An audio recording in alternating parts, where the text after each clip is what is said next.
Bugün günlerden Amasya. Burada da keşkek. Amasya daha şimdiden kalbimizi fethetti. Osmanlı döneminde yaşanmış olan Sabuncuoğlu Şerafettin'le birlikte cerrahi nitelik kazanmış olan Sabuncuoğlu Şerafettin Tıp ve Cerrahi Müzesi'nde bulunmaktasınız. Şu manzara gerçekten efsane. Şöyle.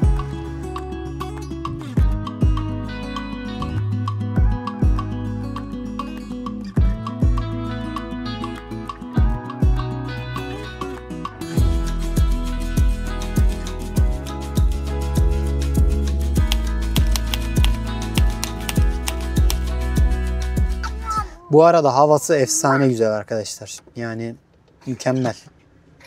Buz gibi bir hava var yaz ortasında. Sokaklar çok güzel. Şehir çok hareketli. İnsanlar bayağı da uzunmuş ha nehir kenarı. Bak alt caddede. Evet arkadaşlar güzel bir park alanı bulduk. Burası hemen merkezdeki taksinin yanı. Hayır onunla oynamayacağız şimdi Elif Hasan dur. Şöyle göstereceğim. Hemen karşısı Yeşilırmak Nehri. Burada çok güzel bir cami var. Hemen onun yanındayız. Birazdan çıkıp dışarı bir turlayacağız. Şimdi bir çay demleyelim, biraz dinlenelim. Elif Hasan'e geceliklerini giydirdik. Şu düğmelerle oynamayı çok seviyor. Şu düğmelerle oynamaya bayılıyor yani. Hadi bas. Bas kızım. Ben de hiç bozmuyorum. Her seferinde tamam diyorum. Hadi bas. Bas. Bas. Bas. Aferin. Bas. Şimdi biraz dinlenelim. Sonrasında dışarıya çıkacağız hava almaya. Bırak onu Elif Hasan bırak. Allah'ım hiç duracağın yok ya. Gene kopardı çiçeği ya. Şimdi bir akşam dolaşmasına çıkalım dedik. Şöyle karavan arkaya park ettim. Hemen karşıya geçiyorum. Amasya'nın geceleri arkadaşlar birçok ilde olmayan aydınlatmaya sahip. Burası dünyaca ünlü biri tarafından gece aydınlatması yapılmış, tasarımı yapılmış.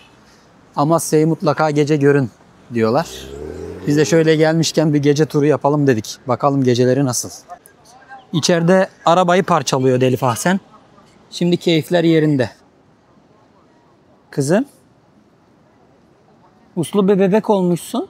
Az önce içeride minderleri kemiriyordun. Ne oldu? Prenses misin şimdi? Yerim seni. Yok yok şaka yaptım tamam sen keyfine bak. Arkadaşlar saat gece 11. Sokaklar cıvıl cıvıl. Hafta içi olmasına rağmen. Aşağıda yine Tokat'taki gibi kondorlarla Yeşilırmak üzerinde gezinti yapılıyor. Kafeler falan bayağı hareketli.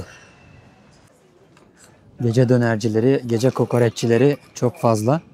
Sanki böyle bir nehir kenarı değil de böyle bir deniz kenarı havası var burada. Çok güzel. Bu kenarda yani bu koyda böyle yemek olayı bayağı iyi. Arkada esnaflar da bayağı canlı. Tabi burada yaz olmasının da biraz etkisi vardır. Yaz ayının olmasının da illaki bir etkisi vardır. Çok güzel. Her yerde bardak mısır. Haşlanmış mısır, kokoreç, döner, tatlı. Hava o kadar serin ki gerçekten üşüdüm. Yani Temmuz ayında çıkmama rağmen o kadar buz gibi esiyor ki. Yani biz Çukurova'da bildiğin terliyorduk ya şu an. Havada çok fazla rüzgar var. Uçurabilirsem birazdan bir drone uçurup size tüm Amasya'yı havadan göstermek istiyorum inşallah. Böyle burası çok daha hareketli. Şöyle sokak. Üzerinde böyle gondollarla tur yapılıyor. Işıklı geliyor zaten görürsünüz beyaz. Burası bayağı hareketli. Biz şu Saat Kulesi'nin yanındaki gelen yoldan sağa dönüp tur yapmıştık akşam üzeri bir aracı park etmeden önce. Şu an görüyorum ki burayı trafiğe kapatmışlar. İnsanlar yolda yürüyor. O dikkatimi çekmişti. Demek ki buralar akşam trafiğe kapanıyor. Tek şerit haline getiriliyor. Orası da tek yön sanırım. Bu mükemmel bir uygulama. İnsanlar şurada yürüyerek şöyle karşıyı izleyebiliyor. Bence çok ince düşünülmüş, çok güzel düşünülmüş. Buradan belediyeye teşekkür ediyoruz. Şu yukarıda ışıklandırılmış mezarlar var. Yarın oraları da ziyaret edeceğiz inşallah. Kaymağa geldik. Buradan dondurma alacağız. Dondurması meşhur. Küçük boy 50, orta boy 75, büyük boy 100, kağıt helva 150. Kaymak dondurma. Burada böyle taze taze külahları yapıyorlar. Sonra üzerine dondurma alıyorsunuz. Şöyle.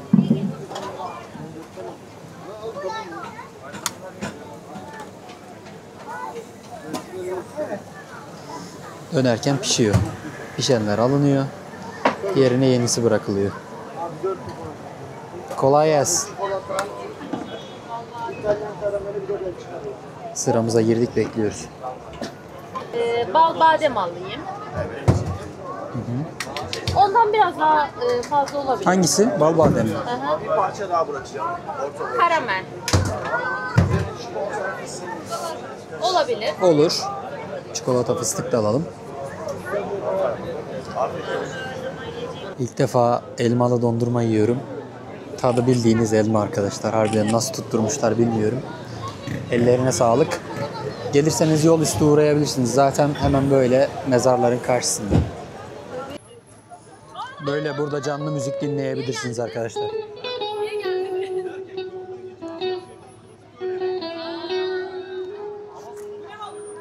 Seyirciler aşağıda oturuyor.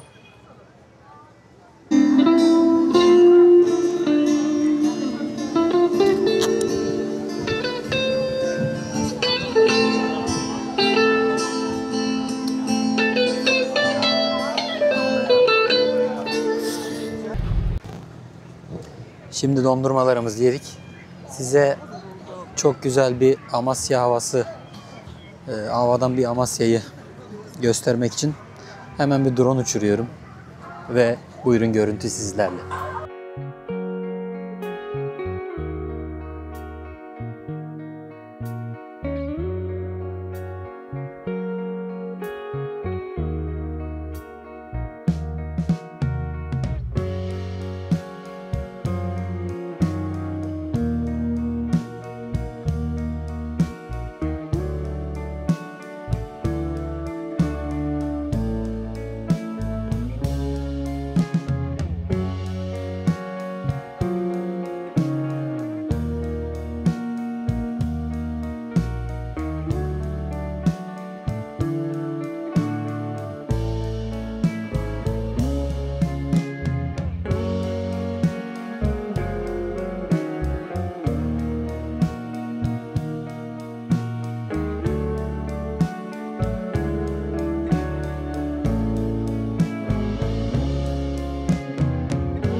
Drone görüntülerimizi de aldık. Gördünüz. Şimdi biz karavana kaçar, biraz dinlenelim. Yarın sabah gün ışığından kaldığımız yerden devam edeceğiz. Ama bu sefer nehir etrafında neresi varsa her yeri gezeceğiz, gezebildiğimiz kadar. Hadi hayırlı geceler diyelim. Hadi karavana geçelim.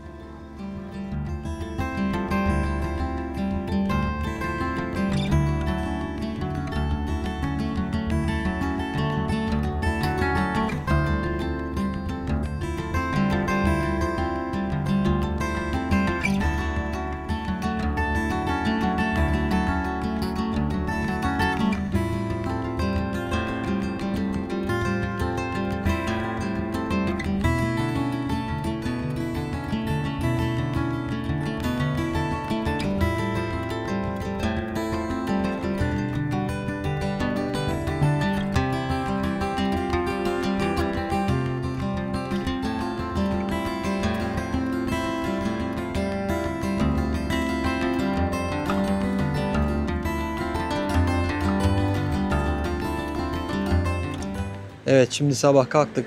Elif Ahsen'le ekmek almaya gidiyoruz. Burada meydanda taksici bir abiye sordum. Genelde gittiğimiz yerlerde oranın esnafları en iyi taksiciler, onlar biliyor. Dedim simit alacağım. İleride dedi Amasya çöreği var. Dur kızım, vurma. Amasya çörekçisi var. Oradan Amasya çöreği alın dedi ama şu an sanırım orası da kapalı, bakalım. Meydandan ara sokağa girince hemen böyle Amasya çörekçisi diye tabela var zaten. Hadi girelim. İçerisi böyle arkadaşlar. İmalathane. Çok güzel. Şöyle tadımlık çörek alıyorum arkadaşlar. Burada ekşi mayalı ekmek var. Ondan da alacağım. 3'er 4'er tane olsa yeter. Aynen. 2 dilim de su böreği alayım. 2 dilim. Börekler fırından yeni yeni çıkmış. Çok güzel gözüküyor her şey. Özellikle de ekmeğin kırmızılığı bayağı iyi. Bir tane de ekmek. Elif Ahsen. Elif Ahsen. Çok sıcak, açık kalsın değil mi? Oo, en güzeli. Ekmek daha sıcacıkmış. Arkada çörekleri görüyorsunuz. Dün gece şehri turlayacak olmasak ve meydanda otopark bulabileceğimizi kesin emin olabilseydim şu tepelere bir yere çıkacaktım. Ama şehir merkezi bile zaten buz gibiydi. Hiç öyle dağlara falan çıkmaya gerek kalmadı. Elif Ahsen nasıl kurabiye? Gittiğimiz yerde rüşvet alıyor hanımefendi. Hemen kaptı kurabiyesini. Güzel mi? Ekşi mayalı ekmek sıcacık arkadaşlar. Saat şu an 9.30-10 civarı. Yani bu saatte bile sıcacık. Gelirseniz mutlaka uğrayın. Yoldan her geçene gel gel deme Elif Ahsen. Şimdi karavana geçelim. Annemiz kahvaltı hazırlıyordu. Sonra hızlı bir Amasya turuna başlayacağız. Akşama kadar burayı bitirmemiz lazım. Boroba'ya geçeceğiz çünkü.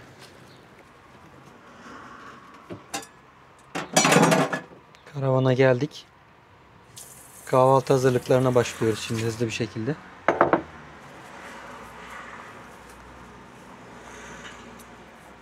Elif Ahsen de aldığı haracı yiyor şu an. Afiyet olsun kızım.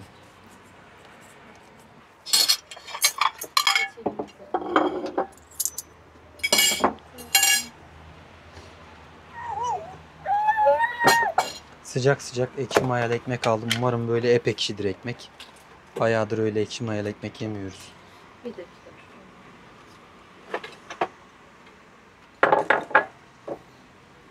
Hemen dilimleyelim bunu da. Ben çöreğin tadını merak ediyorum aslında. Hemen tadına bakacağım. Hemen atarsam bir şey olmaz hayatım. Aşkım hemen atamam.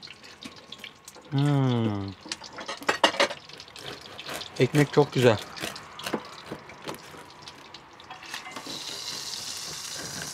Bayağı iyi.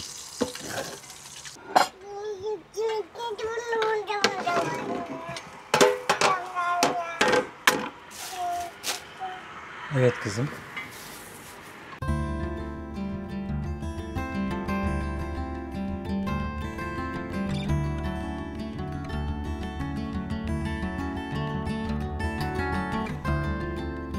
Şimdi hazırlıklarımızı yaptık.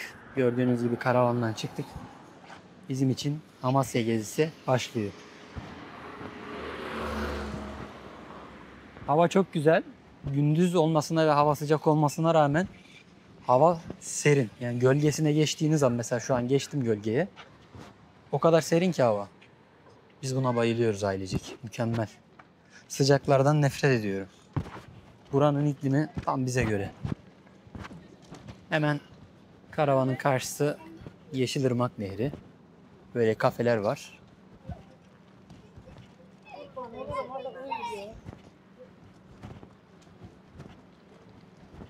Aşağıya doğru. Hemen şöyle nehrin kenarında tabela var. Zaten buradan kopya çekebilirsiniz. Biz de şimdi her yeri gezmeye çalışacağız bakalım gün boyu yettiğince. Güzel bir meydan var. Hemen şurada güzel bir cami var. İstersen oraya uğrayabiliriz.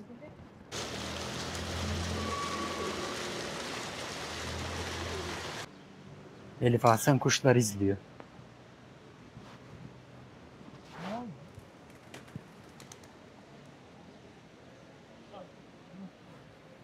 Meydan çok güzel, çok renkli bir meydanı var. 22 Haziran 1919'da Amasya Genelgesi biliyorsunuz burada imzalandı arkadaşlar. İsminden de anlaşılacağı üzere tarihte de yeri çok büyük Amasya'nın. Arkada da hemen onları anmak için bir heykel yapılmış. Bence çok anlamlı. Genelgede hemen önünde resmedilmiş. Geldiğinizde buradan okuyabilirsiniz. Karşısı hemen şöyle Saat Kulesi ve Yeşilırmak. Milletin istikbalini yine milletin azim ve kararı kurtaracaktır. Mustafa Kemal Atatürk 1919. Amasya gezimize an itibariyle başladık. Hemen meydana geldik. Yanımızda çok güzel tarihi bir cami var şöyle. Üstümüzde yine çok güzel yerler. Yan tarafımızda tarihi sokaklar var. Hızlı bir şekilde gezelim.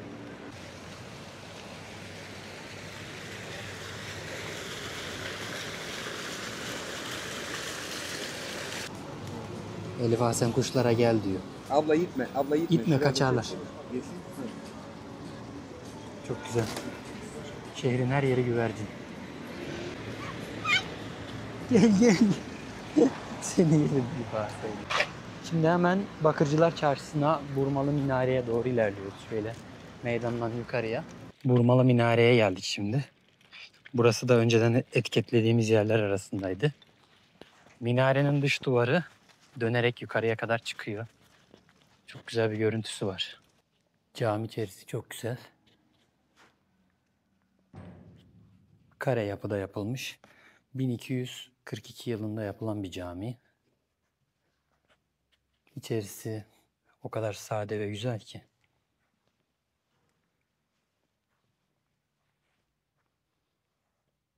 Buram buram ahşap kokuyor. Çok güzel.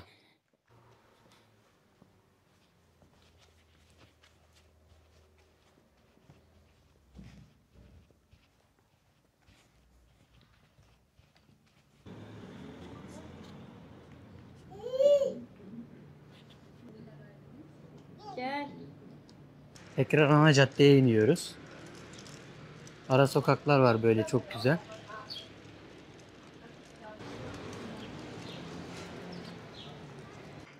Bakırcılar Çarşısı'na geldik. Burada böyle elektrikli bakır semaverler vesaire var. Kolay gelsin. Bakır işlemeli. Kırmızı rengi de çok güzel. Güzelmiş evet. Yok güzel olur onlar. Semaverler Sağlık olur. Vezirköprü semaveri mi? 950 lira onlar. Vezirköprü'nün evet. Çok güzel. Sokak böyle bakırcılardan oluşuyor. Tencere vesaire her şey var.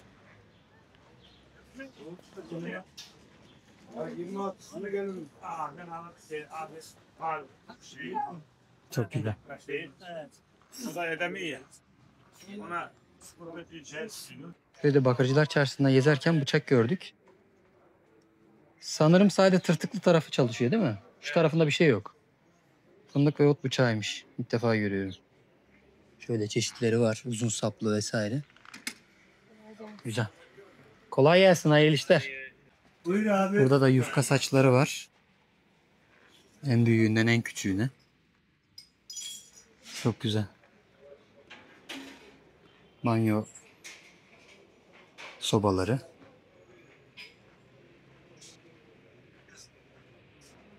Gelirseniz ihtiyaçlarınızı buradan tamamlayabilirsiniz.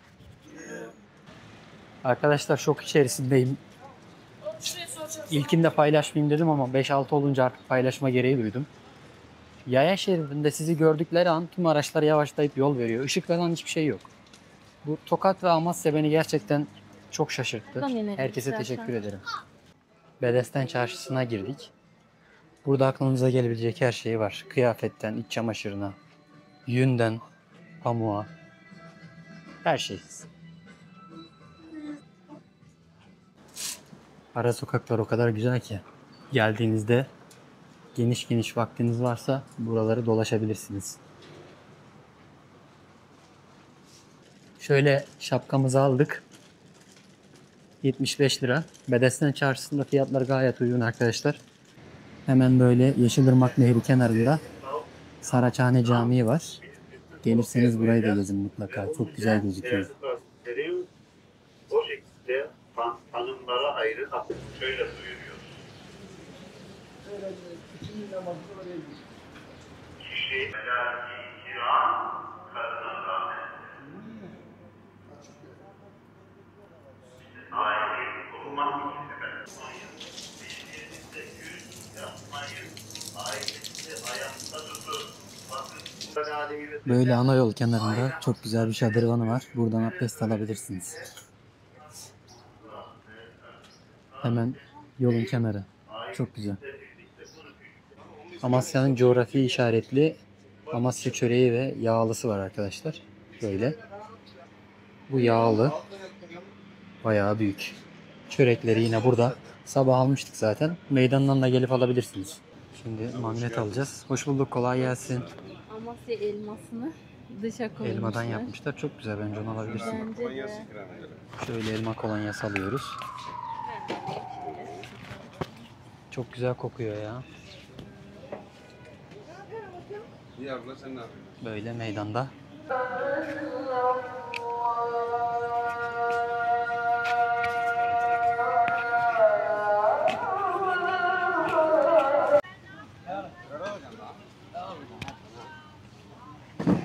Şimdi elma çayı içmeye geldik. Burası yine meydanda. Küçük bir büfe.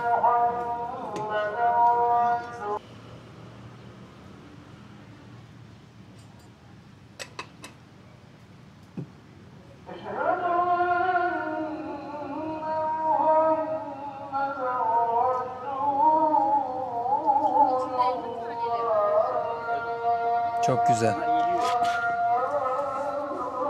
Sağ ol amcam. Teşekkür ederim. Allah bağışlasın. Gezmeye gelmiş. Parçacıkları yiyoruz amcam. Tabii tabii. Afiyet. Teşekkürler. Sağ olun. Böyle bir çay. Ondan sonra Üstündeki taneleri yiyebilirsiniz. Elma kurusu onlar dedi amcam. Hemen tadına bakalım.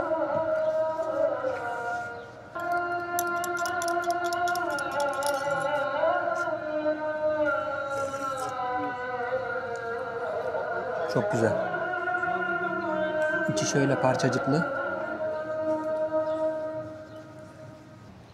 Şu ırmağın buz aktığını biliyor. Irmak eskiden buz akıyormuş. Aylarca HES'lerden sonra hava bayağı yumuşamış. yeni gelen nesil hiç kar nedir bilmiyor yani. Her ilde öyle ama artık kar eskisi kadar yağmıyor. Her yerde öyle diyorlar. Baraj sayıları da arttı. Ondan da kaynaklı bu. Amcam eskiden kışlar çok sertti. Şu an kış olmuyor diyor. Senin gibi 3 tane var bende torunum. Allah bağışlasın. Allah bağışlasın. Satıyorum. Kolonyayı denedik. He. Kolonya kokusu da güzel. Ha? Elma kolonyası, bamya kolonyası. Ya Çok millet iyi. kar içinde. En güzeli Evet. çay mı? Çay güzel. Aynen. Minyatür Amasya Müzesi'ne geldik. 1914 tarihli. Böyle Beyazıt Camii'nin yan tarafı. Giriş yan taraftadır. Giriş ücreti 50 TL'ymiş arkadaşlar. Hemen giriş saatleri de şu şekilde. Müze kart geçersiz. 1 Haziran 2010 tarihinde burası açılmış. Gelirseniz bilginiz olsun. Pazartesi günleri kapalıymış.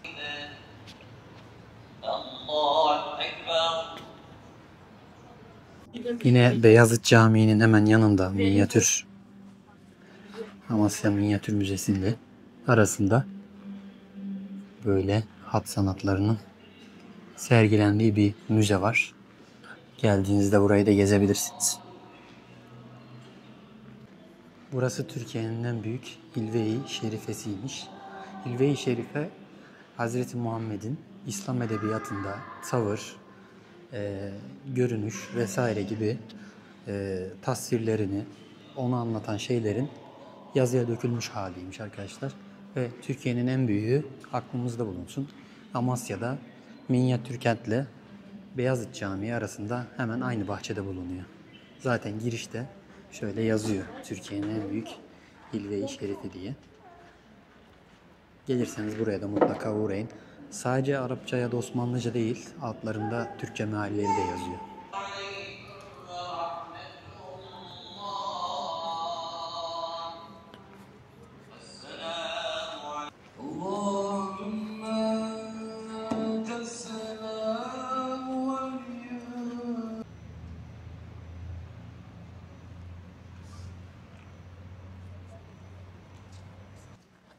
Burada Çok eski bir anıt ağaç var.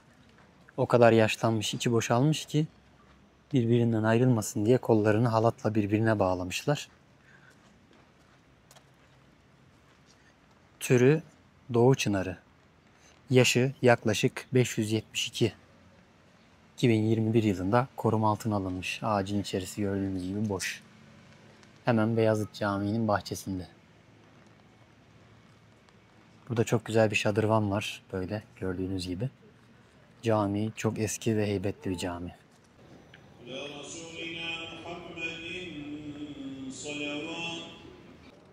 Hemen cami içerisine girelim. Arkadaki şadırvanda biraz soluklandık. Amasya Sultan II. Beyazıt Camii. Cami 3 kısımdan oluşuyor. Girişi çok güzel.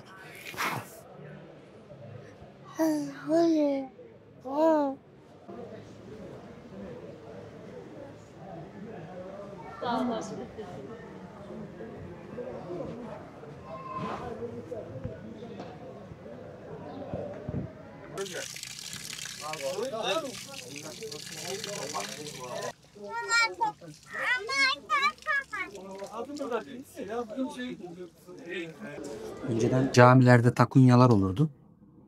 Onları giyer, gelir abdest alırdınız. Şimdi artık yeni nesilde sağlık gerekçe gösterilerek cami terlikleri yok arkadaşlar. Gittiğim birçok camide bunu gözlemliyorum. Artık hani dünyam çok sağlıksız bir yer olmaya başladı. Bilmiyorum ama o yüzden böyle peçeteyle kuruluyoruz abdest aldıktan sonra.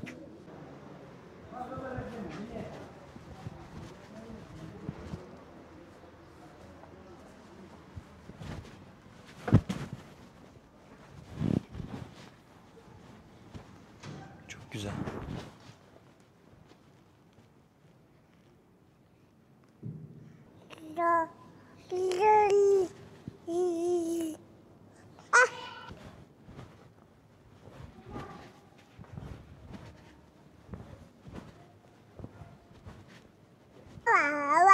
Elif abi izin verirse namaz kılacağım. Yere bıraktığım an camideki çocuklarla koşup oynamaya başlıyor. İzin verir misin Elif abi sen? Kılabilir miyim?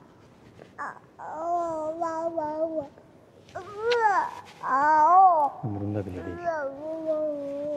Evet ne kadar güzel değil mi?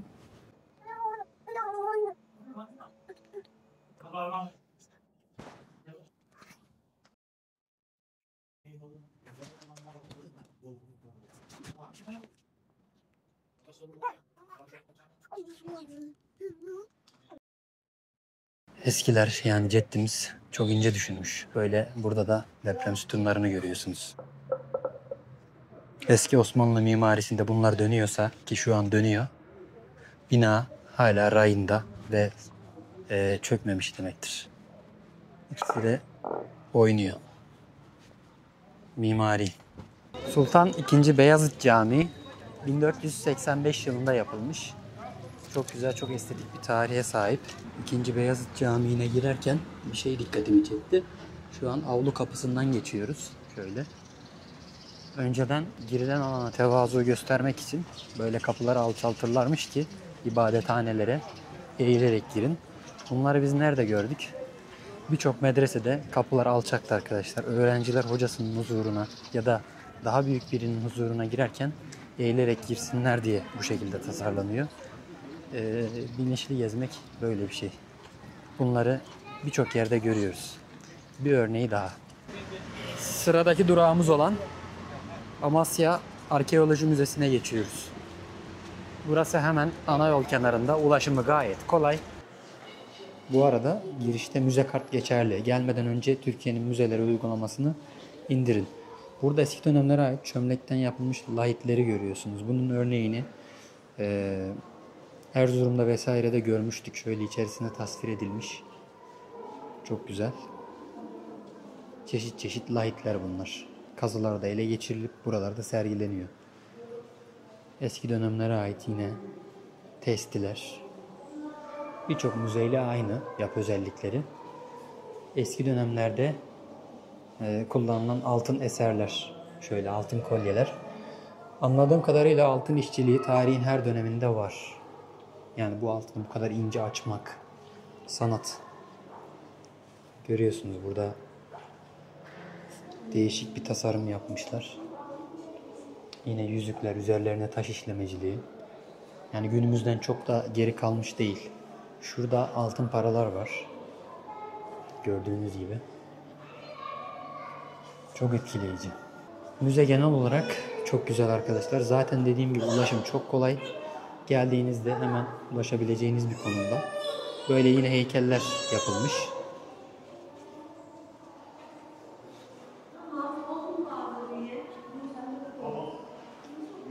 Sizi sıkmamak adına diğer müzelerden farklı olan bir şeyi gördüğümde sizle paylaşacağım. Amasya'da simge şeylerden bir tanesi fırtına tanrısı Teşup heykelciliği. Milattan önce 15. yüzyılda bronz üretilmiş. Doğantepe beldesinde Amasya'da bulunan, kazıda bulunan bir heykel.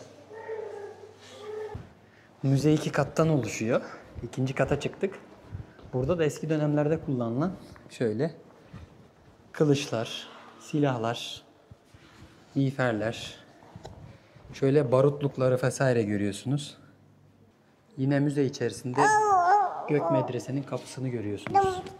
1267 yılında yapılan Gök Medrese'nin orijinal kapısı bu müzede sergileniyor. Çok eski, tarihi bir dokusu var. Şöyle yakından göstereyim. Çoğu yeri yıpranmış artık. Müzede bu kadar arkadaşlar. Çok fazla zamanınızı almayacak. Çok aşırı büyük bir müze değil. Yaklaşık 20 dakika kadar yavaş gezerseniz, hızlı gezerseniz de bir 10-15 dakikaya bitirebileceğiniz bir müze. 2 katlı, toplam 200 metrekare yaklaşık zemin alanına sahip. Üst kat daha da küçük zaten. Üst katta dikkatimi çeken tek şey diğer müzelerden farklı olarak mumya odası var ve canlı birebir insan mumyası. Gerçek kişilere ait insan mumyaları var.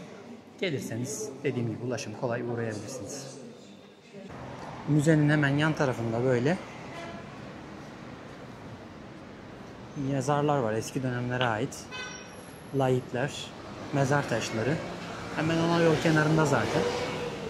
Buraya da uğrayabilirsiniz. Eski dönemlerde mezarlar nasıl oluyor diye. Hemen müzenin yanında. Dün görmüştük. Bugün bir uğrayalım dedik. Elif Hasan dur. Dur da okuyalım kızım. 2 kişilik serpme kahvaltı 860 lira. Kahvaltı tabağı 280 lira arkadaşlar. Onu da söylemiş olalım. Gelirseniz bilginiz olsun. Mercimek çorbası 80, yayla çorbası 90. Fiyatları ben birazdan size gösteririm. Hemen sipariş verelim.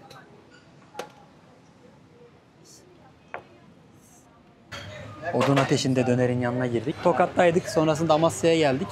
Şimdi ustalarımın yanına geldim. Burada et döner var şöyle. Gerçek odun ateşinde. Hemen yol kenarı zaten geçerken görürsünüz. Tamamı parça ettim ustam. Şöyle yaprak yaprak açılmış. Çok güzel gözüküyor. Hemen yanında odunlar. Ana yol kenarı. Mangal bölümü de bu şekilde arkadaşlar. Her şey mükemmel gözüküyor. Hoş bulduk. Soslu küşleme mi? Evet. Kuzunun en güzel hali. Kuzunun en güzel hali Evet. Küşleme. Ciğeri, Ciğeri, tavuk şiş, kanat, patlıcan kebabı, pirzola, pirzola, Urfa, Urfa ve Adana. Geldiğinizde bunlardan da sipariş edebilirsiniz. Mangal bölümü böyle. Şimdi masamıza geçelim. Bu manzarada yemeğimizi yiyoruz.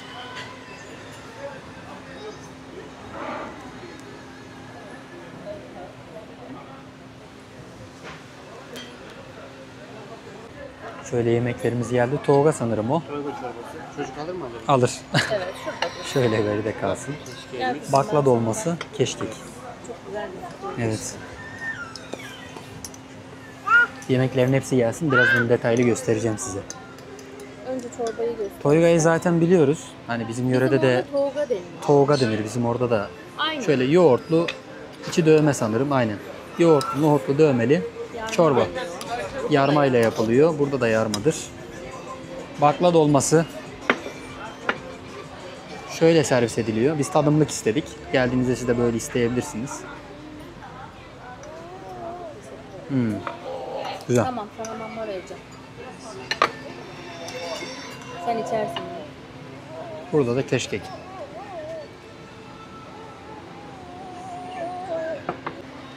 Tolga çorbasını Elif Ahsen test ediyor. Nasıl kızım, güzel mi? Süper babacığım dediğini duyar gibiyim. Tandır yerli arkadaşlar. Tandır bu şekilde, böyle yanında pilavı ve kekikli ekmeğiyle beraber, pidesiyle beraber gayet güzel.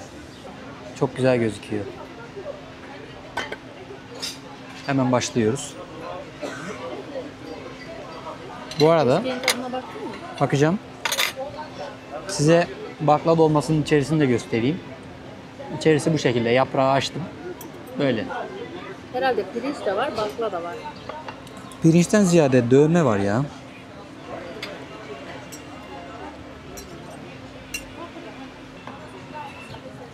Et dönerimiz de geldi. Et dönerimizi de göstereyim hemen ben size. Et döner de bu şekilde. Çok güzel gözüküyor. Şimdi Alçak Köprü'den ileriye doğru devam ediyoruz.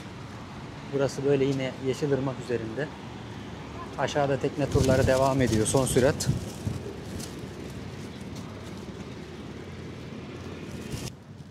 Şu manzara gerçekten efsane. Şöyle. Yukarıda kaya mezarları. Burada böyle yalı boyu evleri. Oteller, kafeler, restoranlar, konaklar. Manzara mükemmel. Duvarlarda kuşlar yuva yapmış. Çok güzel. Doğal taştan yapılma aksesuar. Bunu yapmazlar. O cilalı olanlar 12 taş diye geçerken Çok doğal güzel. olanlar bulunanlar. Şöyle göstereyim. Elmaya benzetmişler. Travertenlerden ve taşlardan yapılma. Çok hoş. Kolay gelsin. Sağ olun. İyi günler. Sokaklar çok güzel. Şehzadeler Müzesi'ne geldik. Burası da pazartesi günü kapalıymış. Gelirseniz bilginiz olsun.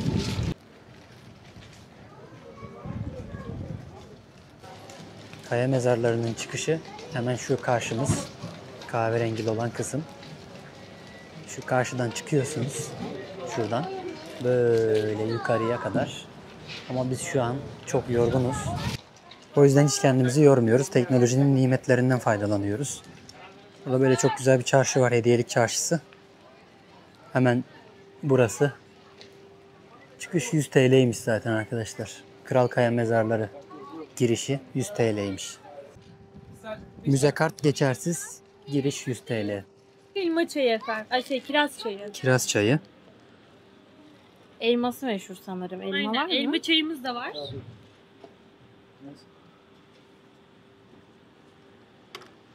Bu da meşhur elma çayı. Bu da meşhur Koyabilirsin. elma çayı. İleriye doğru devam ediyoruz. Böyle hediyelik eşya satan dükkanlar böyle boydan boya devam ediyor. Elma çayı vesaire sürekli ikram ediliyor yolda. Tadabilirsiniz. Elmanın tadı çok güzel. Buyurun. Elma çayı. Kolay gelsin. Teşekkür ederiz. Kolay gelsin. Aşk olan yar bizden. Buyurun. Tamam. Haziranlar Konağı'na geldik arkadaşlar. Restorasyon nedeniyle ziyarete kapalıdır diyor. Bilginiz olsun. Ne zaman bitecek restorasyon? 2 yıla kadar bir restorasyon sürecekmiş. Sokaklar çok güzel. Buraya kadar gelirseniz mutlaka bu sokağa yürüyün.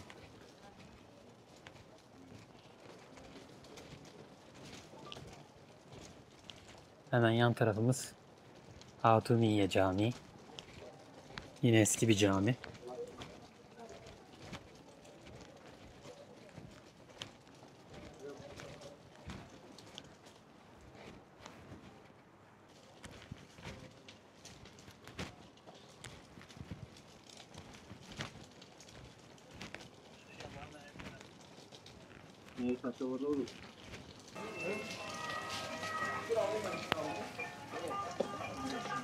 Sokaklar çok tarihi ve eski.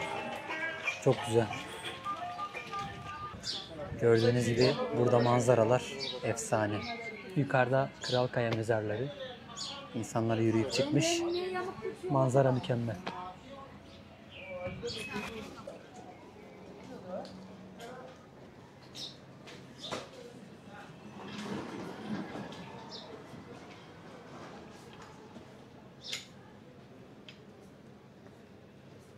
Böyle çok güzel konaklarda da konaklayabilirsiniz.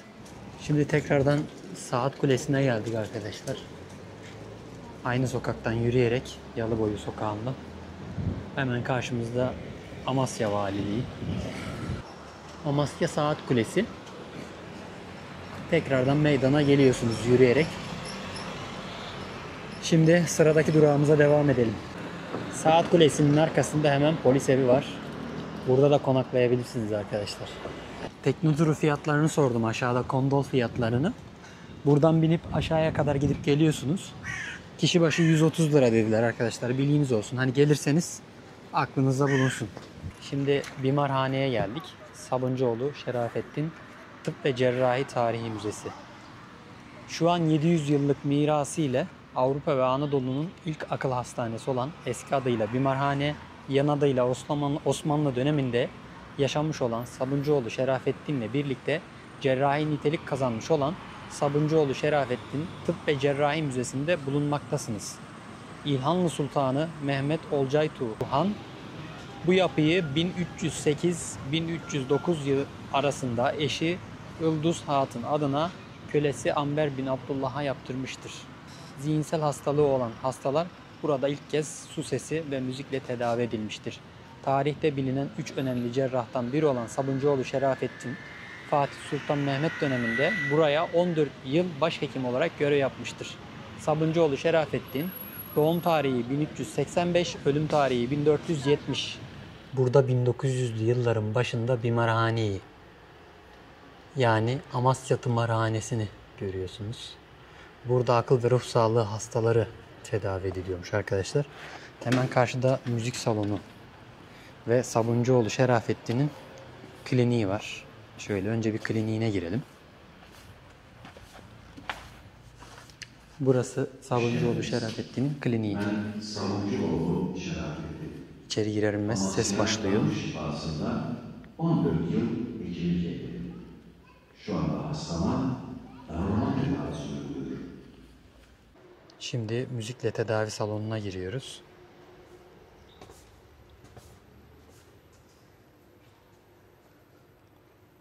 Bu müzik aletleriyle hastalıkları tedavi etmiş Sabuncuoğlu Şerafettin.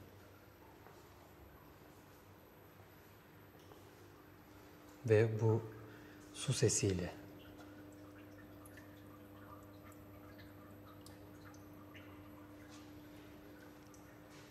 müziğin insanları iyileştirdiği üzerindeki tezler burada doğruluğunu yerine getiriyor.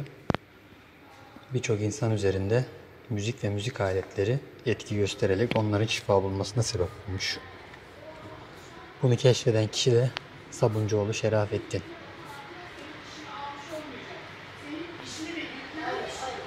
Böyle bir hediyelik sergi alanı var. Buradan geldiğinizde hediyelik ürünler de alabilirsiniz. Burası da bu şekildeydi arkadaşlar. Gelirseniz uğrayın. 2 büyük odadan oluşuyor. Müzik ve su sesiyle tedavi yöntemleri gibi, dediğim gibi yazıları okursunuz zaten. Onun haricinde bahçede böyle keşfedilmiş şifalı bitkiler var. Mesela sütleyen otu, sıtma sarılık hastalığında yaygın olarak kullanılır. İçinde bulunan süt, sil ve nasır tedavisinde kullanılır diyor. Yine aynı şekilde melisa, sinir yatıştırıcı ve sakinleştirici özelliği vardır. Burada bir sürü bitkileri böyle anlatmışlar. Bu çok güzel. Bakın böyle. Hepsinin başında tabela var. Hangi bitkinin ne işe yaradığını tek tek. Defne mesela. Sindirim sistemini rahatlatır, uyku düzenini sağlar. Defne ağacının meyveleri romatizma ağrılarının dinmesinde ve idrar söktürmesinde yardımcı olur diyor. Defne. Biberiye. Yabani üvez. Bir sürü böyle bitki var gördüğünüz gibi. Beyaz tabelalarda. Aynı şekilde karşıda da var bir sürü. Aslında yararlı çok fazla bitki var. Evet, şimdi karavana geldik. Çok yorulduk. Şimdi sıradaki durağımız olan Boraboy Göleti'ne geçeceğiz. O yüzden daha fazla gezmeyi düşünmüyoruz. Hemen biraz dinlenip yola koymamız lazım. Buradan 1 saat gösteriyor. Karavanla siz ona 1,5 saat deyin. Yollar genelde böyle oluyor. Ben aşırı hızlı kullanmıyorum karavanı. Çünkü karavan ani fren sevmiyor. Her videoda söylediğim gibi arkadaşlar, kanalımıza abone olarak, videoyu beğenerek, yorumlar kısmında fikirlerinizi belirterek bize destek olabilirsiniz. Dostlar, yediğimiz restoranla, yani yemek yediğimiz Keyif Restoran'la ilgili hemen bir bilgi verelim. Onu unuttuk. Biz şimdi Boroboy Gölü'ne doğru gidiyoruz. Buradan gideceğiz Amasya'ya, Ladik Gölü'ne de uğrayacağız geçerken. Bu gece Boroboy'da kalıp bir kamp yapmayı düşünüyoruz. Yemek kısmına gelecek olursak, yemekler güzeldi. Sadece yani birkaç noktayı beğenmedik. Tandır söyledik. Tandırın lezzeti güzel ama kuru geldi. Yani tandır böyle sulu olur. Kendi suyunda olur, böyle sulu sulu. Çatala dokununca parçalanır. Biraz kuru bir tandır. Yani böyle nasıl diyeyim, kebap gibiydi resmen. Yani kuruydu. İçi öyle kendi suyu falan yoktu. Altındaki ekmeğe biraz suyunu bırakmış tandır. Tabii ki siz geldiğinizde aynısı olacak diye bir şey yok. Genel anlamda tandır güzeldi. Yaprak dönerde de biraz yağ oranı azdı ama bu damak zevkiyle alakalı. Ben beğeneceğinizi düşünüyorum. Biz dediğim gibi Türkiye'nin birçok ilinde odun ateşinde yapılıyor zaten iyi bir yaprak döner. Yediğimiz için biraz daha kuyruk yağı fazla olduğunda et daha sulu oluyor böyle. Et biraz sade geldi bize. Yani içerisinde kuyruk yağı var tabi ama oran 2 katına kadar çıkartırsa çok daha mükemmel olur. Ama et döner güzel. Kıyma değil yani. Direkt parça etten döner. Tıpkı Erzurum'da yediğimiz gibi. Ya da başka illerde. Fiyat konusunda gayet iyi, başarılı. 390 liraydı Ağustos 2025 fiyatına bir porsiyon et döner. 475 lira tandır.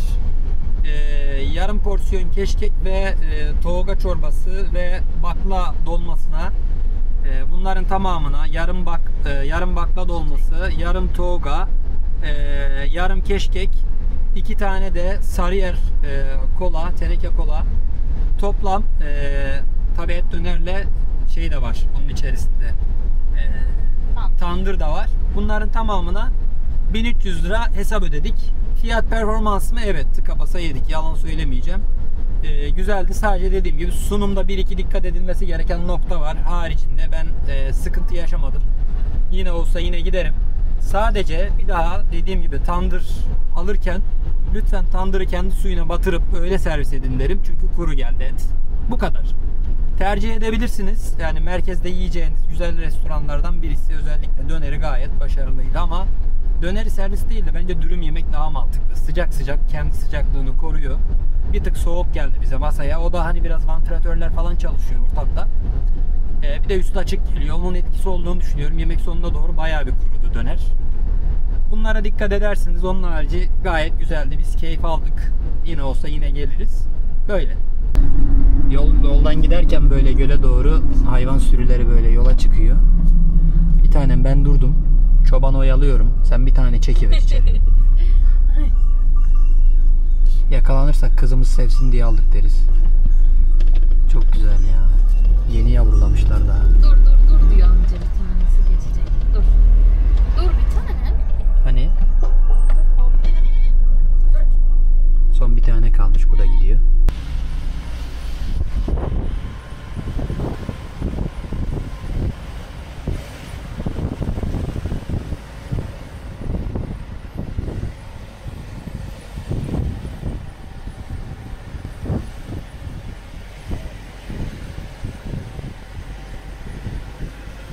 Arkadaşlar Borabay Gölü'ne geldik.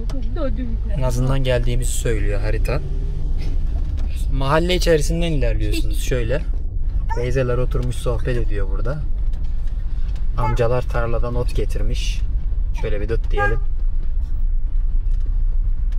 İyi, en azından insanlar selam alıyor. Yollar bayağı kötü yalnız. Yani şöyle. Yani köy yolu işte. Köy, bildiğiniz tipik köy yolu. Ahşap evler böyle mis gibi. Tarih kokuyor buram buram. Artık sağlam hali kalmamış çoğunun ama öyle her yer ahşap ev. Çok güzel. Peki kompotunun bize sürekli yapıp çıkacak. Evet. Hiç şaşırmadım. Konum yanlışmış arkadaşlar. Yolda bir tane teyzeye sordum. Hedefinize ulaştınız diyordu. Teyzeye ulaştım. Teyze dedi hep yanlış geliyorlar. Camiden yukarıya devam edin dedi. Biz camiden sola döndürüyor konum sürekli. Gelirseniz aklınızda bulunsun. Yol kenarında bir cami var döndüğünüz noktada. Oradan dönmeyip direkt devam ediyormuşsunuz. Şu an biz haritasız bir şekilde yukarıya gideceğiz. Umarım doğru gideriz. Hemşeriyle karşılaştık. Onlar da yukarıdan iniyormuş. Su var mıymış? Su varmış yukarıda. Evet. Burada doldurursunuz dediler. İçmek için de şu aşağıdaki su çok güzel diyor. Tamam, o az önceki doldurulan yerde. Keşke oradan biraz su alsaydık hayatım. sıra İçme vardı ya. suyu. Siz gelirseniz sıra yoksa oradan doldurabilirsiniz. Tam böyle yol ayrımında. Karşıda koca bir çeşme zaten. Sıra var diye durmadım ben. Belli zaten insanlar damacanayla gelmiş. Şu yukarıda virajda güzel bir şey var dedi. İçme suyu. Oradan doldurabilirsiniz dedi. Hangi yukarıda? Buradan mı? Görürsünüz dedi ileride virajda. Hı hı.